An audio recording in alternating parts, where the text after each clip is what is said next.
El Partido Popular defendió durante la anterior legislatura, de forma reiterada, reducir la carga fiscal, la sobrecarga fiscal a la que había sometido el Gobierno de Aragón a todos los aragoneses. Porque bajar impuestos supone una mayor libertad para los ciudadanos y también un mayor crecimiento y empleo. Nos centramos hoy en el impuesto de sucesiones y donaciones. En Andalucía, donde se han bajado los impuestos, donde se optó por bajar los impuestos, ha crecido la recaudación.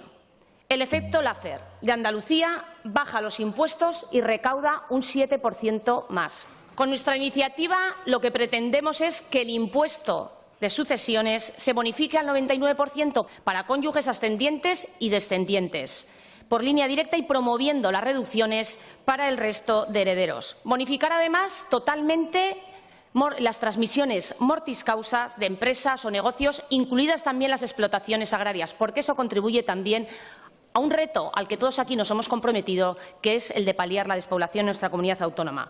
Bonificar además el impuesto de sucesiones al 99% para cónyuges e hijos y bonificar totalmente la donación para cónyuges e hijos de negocios, empresas, familiares, incluidas también las explotaciones agrícolas. Esperamos encontrar con coherencia, responsabilidad, compromiso a los ciudadanos y valentía el apoyo en esta Cámara para sacar adelante esta iniciativa. Muchísimas gracias.